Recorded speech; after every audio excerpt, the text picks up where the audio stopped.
ए डापणे, काय ए टकले, हा रे थोडंफार. ए बुटके. बुटकी नाही आहे मी, please.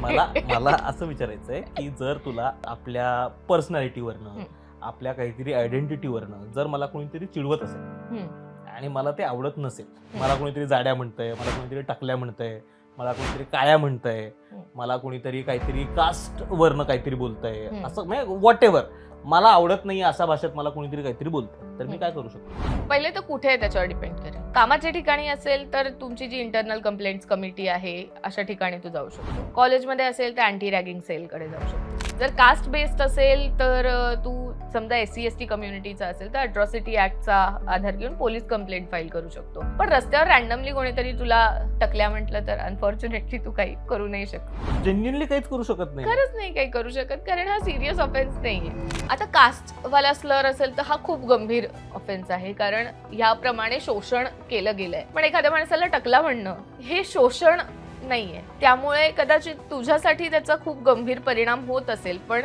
As mass in general त्यांच्यावर हा गंभीर परिणाम होणार नाही. त्यामुळे कायदा कदाचित त्याची दखल नाही घेणार. पण हे जर सातत्याने तुमच्या वर्क प्लेसला होत असेल किंवा हे सातत्याने जर तुमच्या कॉलेजमध्ये होत असेल तर तुम्हाला त्या कॉलेजची काय अँटी रॅगिंग सेल असतो किंवा वर्क प्लेसमध्ये इंटरनल कंप्लेंट्स कमिटी असेल तर अशा ठिकाणी तुम्हाला जाता येतं. ओके. आणि सगळ्यात कॉमन म्हणजे मित्रांमध्ये जर असं काही झालं आणि मित्र एक मित्राला सगळं एक काळ्या असं करून जर बोलत असतील तर आईला किंवा गर्लफ्रेंडला नाव सांग.